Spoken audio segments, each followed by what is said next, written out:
Cette vidéo est sponsorisée par OneFootball. Suivez toute l'actualité du football dès maintenant, le lien se trouve dans la description. Salut à tous, c'est BizBiz. Alors aujourd'hui l'épisode 606 du Zap Image. Comme d'habitude, je vous mets des images de foot actualité, des images anciennes, on en parle un peu et c'est parti. On va commencer avec la Ligue des Champions et les matchs retour de ce soir. Donc nous côté français, il y a deux équipes qui jouent. Donc déjà Monaco à 18h55 contre Bruges. Donc victoire obligatoire des Monégasques s'ils veulent continuer, on va dire, en Coupe d'Europe. On va plus dire quand même en Europa League, parce que se qualifier en huitième de finale de la Ligue des Champions, c'est mort bien sûr. Tellement Dortmund et l'Atlético ont tellement de points d'avance. Et bien sûr le PSG à 21h qui se déplace à Naples. Donc il faut faire un bon résultat pour le PSG, parce que si le Napoli ce soir s'impose contre le PSG, donc le Paris Saint-Germain serait quasiment, on peut dire, éliminé quand même de cette Ligue des Champions, alors que chaque saison quand même il vise le trophée de la Ligue des Champions. Donc en espérant qu'il fasse un gros résultat quand même le PSG, et sinon on peut voir une très belle affiche entre l'Inter et le Barça.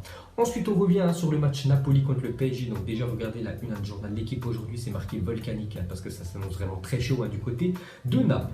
Ensuite une déclaration de Thomas Tuchel, l'entraîneur du PSG, il a dit: nous sommes confiants, nous avons très bien joué lors des derniers matchs de championnat contre Marseille et contre Lille. Donc il a dit: nous avons beaucoup de personnalité, donc nous sentons que nous sommes prêts. Donc maintenant il faut vraiment prouver, parce que souvent, avant les matchs de Ligue des Champions, souvent en championnat, il joue très bien sûr le PSG, mais dès que le niveau s'élève, que ce soit contre Liverpool ou contre Naples, il y a 2 semaines au Parc des Princes, ils étaient absents. Donc en espérant que ce soir, ils fassent enfin un gros match contre un grand d'Europe. Ensuite, cette fois-ci, une déclaration de Ancelotti, donc l'entraîneur du Napoli. Il a dit d'avoir bien joué il y a 2 semaines nous donne beaucoup de confiance, mais c'est quand même un match très difficile pour nous. La dernière fois, c'était moins difficile que prévu, car nous sommes très bien débrouillés. C'est ce que nous voulons refaire bien sûr ce soir. C'est vrai qu'ils avaient très bien joué au Parc des Princes, et m'avaient vraiment surpris cette équipe du Napoli, que je pensais que le PSG allait faire vraiment un gros match, et c'était plutôt Naples qui avait très bien joué. Donc ce soir ils veulent refaire exactement la même chose, et vraiment gêner le PSG.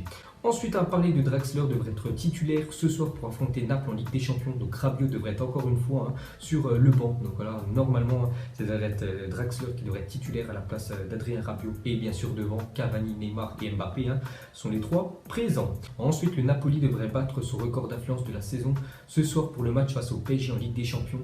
Plus de 50 000 personnes seraient attendues au San Paolo. Donc il y aura encore plus de monde ce soir que lors du match contre Liverpool. Lui s'est imposé 1-0 bien sûr le Napoli. Donc ce soir c'est quasiment guichet fermé dans le stade du Napoli. Donc vraiment l'ambiance va être très chaude. Et pour finir sur cette rencontre, les gars, une déclaration de Neymar qui est vraiment remonté. Vraiment il veut faire un très gros match ce soir. Il a dit comme si c'était le dernier match de notre vie. Donc voilà ce que dit Neymar et même ce que pensent tous les joueurs du PSG. Ce soir ils m'ont tout donné. Donc on verra ce que ça donnera. Et bien sûr je ferai sûrement peut-être un débrief à la fin du match. Ensuite Müller, Ribéry, Robben et Hummels seraient formés un groupe fermement opposé à Niko Kovac, donc à la tête du Bayern Munich. Donc Niko Kovac, c'est un entraîneur qui est quand même beaucoup critiqué cette année, l'entraîneur du Bayern Munich. Donc ces 4 joueurs, 4 quand même du vestiaire seraient opposés contre lui tout simplement. Ils aimeraient bien sûr qu'il parte. Donc voilà ce qui se passe au Bayern. Et pour finir avec ce club, donc Lothar Matthäus, donc un ancien grand joueur bien sûr allemand, il a dit samedi si le Bayern perd le Klassiker contre Dortmund. Donc ce week-end il y a quand même Dortmund qui reçoit le Bayern Munich. Les 2 plus grosses équipes allemandes bien sûr jouent l'une contre l'autre. Donc il a dit je ne veux pas que Kovac reste au Bayern Munich. Donc voilà, si le Bayern Munich s'incline contre Dortmund, donc l'entraîneur bien sûr pourrait sauter. Ensuite, selon Mundo Deportivo, le FC Barcelone est intéressé par Kimmich. Le Bayern demande au minimum 50 millions d'euros pour le défenseur droit allemand qui peut jouer aussi un milieu de terrain en milieu défensif. Kimmich qui est vraiment un très jeune joueur, très bon Kimmich. Donc on peut voir que le Barça pourrait faire une offre, mais bon, le Bayern en demande 50 millions d'euros. Ensuite, officiel nominé pour le trophée UNFP du meilleur joueur d'octobre en Ligue 1. Donc on a le choix entre Bamba, Laborde et Salah, le joueur du FC Nantes. Donc moi je donnerai à Salah qui est vraiment exceptionnel ces dernières semaines avec Nantes. Ensuite, à parler de Arsène Wenger, négocie depuis plusieurs semaines avec le Milan. Si un accord serait proche d'être trouvé pour une entrée en fonction rapide d'après France Football. Donc c'est pour vous dire que c'est une info quand même sérieuse. Donc Wenger qui avait fait une déclaration il y a quelques semaines, il a dit que ça lui manquait d'entraîner, de coacher une équipe, donc il pourrait reprendre du service du côté de l'Italie.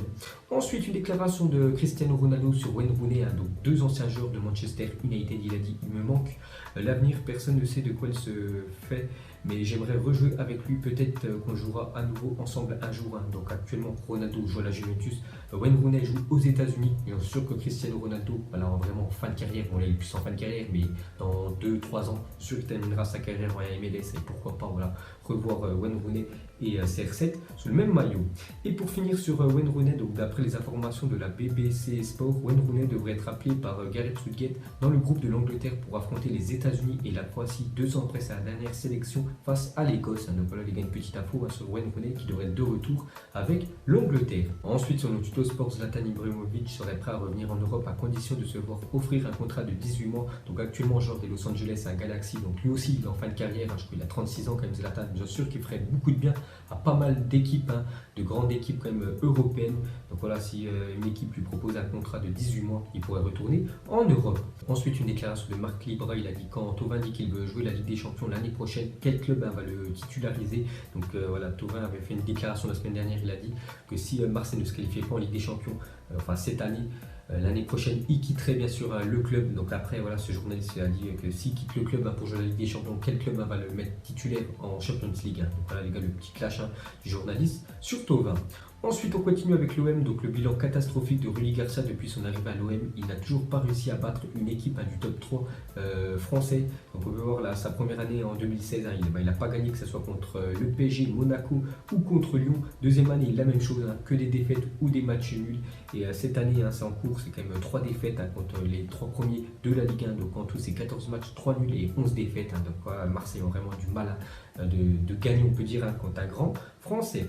Ensuite, regardez les meilleures défenses des 5 grands championnats cette saison, un but par match. Donc la meilleure défense parmi les 5 gros championnats, c'est quand même Manchester City, seulement 0,36 buts en moyenne par match. Donc on peut voir Liverpool et l'Inter Milan, on peut voir aussi 2 clubs français, Montpellier et le PSG. Cette fois-ci, regardez les meilleures attaques des 5 gros championnats cette saison. Donc c'est le PSG qui a marqué le plus de buts, si on calcule en moyenne par match, ça fait plus de 3,4 buts par match devant Dortmund et City. Ensuite, regardez les gardiens les plus chers au monde. Donc actuellement, c'est Ederson qui vaut le plus d'argent sur le marché des transferts devant Ter Stegen et Alisson. Donc Ederson plus de 100 millions d'euros si City le vendrait, donc il pourrait récolter une belle somme. Ensuite, cette fois-ci, les défenseurs les plus chers au monde. Donc actuellement, c'est Umtiti, 99 millions 200 000 euros actuellement, il vaudrait ce prix-là si le Barça le vendrait devant Sanchez, Alexander Arnold. Donc pour Rudiger, 5e, plus de 80 millions d'euros. Rudiger, je ne sais pas s'il vaut quand même cette somme-là. Donc on ne voit pas de Raphaël Varane. Pourtant, on voit beaucoup de joueurs qui sont jeunes. Voilà, parce que plus tu es jeune et plus tu es bon, bien sûr, plus ta valeur est haute. Donc on ne voit pas de Varane qui est plutôt jeune, mais des Rudiger 5e avec 80 millions d'euros. Donc voilà, ce classement un petit peu bizarre. Bon, c'est comme ça. Ensuite, les milieux de terrain, ce serait Delali, le milieu de Tottenham, qui vaut actuellement plus de 163 millions d'euros devant Kevin De Bruyne et Pogba. On peut voir aussi Kanté, Dier, 5e, qui vaut plus de 90 millions d'euros. Donc Dier, je ne sais pas s'il vaut quand même cette somme. Et pour finir, les attaquants les plus chers, donc ce serait Kylian Mbappé, donc à plus de 216 millions d'euros. Donc lui, on sait que Mbappé a seulement 19 ans, ce qu'il est en train de faire, c'est pour ça qu'il vaut vraiment très cher. Donc on voit pas quand même de CR7 dans ce top 10. On peut voir Harry Kane 2e et Neymar 3e. Ensuite, officiel, le 6e de finale de Coupe de la Ligue opposant Nîmes et Saint-Etienne a été fixé au mardi 27 novembre à 19h, parce que le match avait été reporté à cause de la pluie, voilà, le terrain inondé, donc on sait la date qu'on va se disputer cette rencontre. Ensuite, une déclaration de Pjanic, il a dit: nous faisons partie du groupe d'équipes qui veulent absolument gagner la LDC. Notre groupe est très compétitif pour aller au bout et soulever cette coupe, j'en suis sûr, et je crois en cette équipe. C'est vrai que la Juventus, parmi les favoris quand même pour remporter cette Ligue des Champions, avec Manchester City, avec aussi le Barça qui est vraiment très bien cette année. Donc voilà la déclaration de Pjanic, ils veulent absolument gagner cette Ligue des Champions cette année. Ensuite, le sculpteur Maï Abdel Allah a réalisé une statue pour saluer la bonne saison de Mohamed Salah l'année dernière. Elle est visible au Forum mondial de la jeunesse à Sharm el-Sheikh, donc en Égypte. Donc voilà la sculpture de Mohamed Salah. Bon, après, vous mettrez en commentaire si elle ressemble ou pas. On peut voir aussi d'autres sculptures de footballeurs comme Maradona, tout en bas à droite. On peut voir aussi Gareth Bale, Cristiano Ronaldo, qui a été totalement, on peut dire, loupé en haut à droite. Ensuite, pour revenir sur Salah, donc il n'est pas en grande forme cette saison, donc seulement 7 buts en 15 matchs, toutes compétitions confondues. C'est vrai que l'année dernière, c'était quasiment un but par match, alors que cette année, on va dire c'est un but tous les 2 matchs. Donc c'est quand même des stats plutôt propres, mais on voit que contre les grosses équipes, que ce soit contre City, Chelsea, Tottenham, Arsenal, PSG ou Naples, Salah n'a pas été décisif parce qu'il n'a pas marqué. Bon, après, bien sûr, ça reste un très grand footballeur. Ensuite, regardez les stats de Torgan Hazard et Eden Hazard, que ce soit en Bundesliga ou en Première Ligue. Les deux sont à 7 buts et 3 passes décisives. Donc voilà, destin vraiment parallèle pour les deux frères belge. Ensuite, à parler de Gareth Bale qui a égalé son pire record de matchs sans marquer en Liga. Donc depuis son arrivée, je crois c'était en 2013, Gareth Bale, il a fait 7 matchs, là, les 7 derniers matchs, il n'a pas marqué. Donc jamais il a fait une série aussi, on peut dire, moyenne quand même, Gareth Bale. Donc on verra si demain il marquera un but contre le Victoria Pilsen. Ensuite, depuis qu'il est arrivé à Arsenal, Alexandre Lacazette est impliqué sur 30 buts de son équipe, donc 23 buts et 7 passes décisives. C'est plutôt pas mal quand même pour Alexandre Lacazette, l'attaquant à des Gunners qui ne joue pas trop quand même avec Arsène Wenger. Mais depuis l'arrivée de Unai Emery, il le met plus titulaire. En plus, il est vraiment très bon avec Aubameyang à ses côtés. Donc voilà, des très belles stats pour Alexandre Lacazette.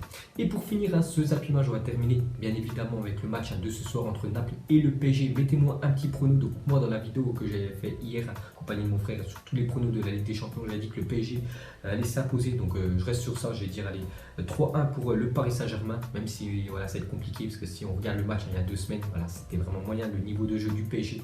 Mais je pense ce soir, j'espère surtout qu'ils vont faire un très gros match. Donc je dis 3-1, donc vous mettrez votre prono en commentaire. Donc voilà les gars, la fin de Zappimage 606. Donc si ça vous a plu, un petit like. Et nous on se retrouve peut-être ce soir les gars pour le débrief de ce énorme match entre Naples et le PSG. Ciao à tous. Donc on l'a maquillé avec des mensonges. Et que son âme est moche, plus qu'à la maquiller avec des mensonges. Je sais pas ce qui se passe dans ma tête. Parfois, je voudrais sauver la terre. Parfois, je voudrais la voir brûler. Ça va pas trop, je roule un terre. Trop de haine pour 9 mètres carrés. Tristesse, faut pas.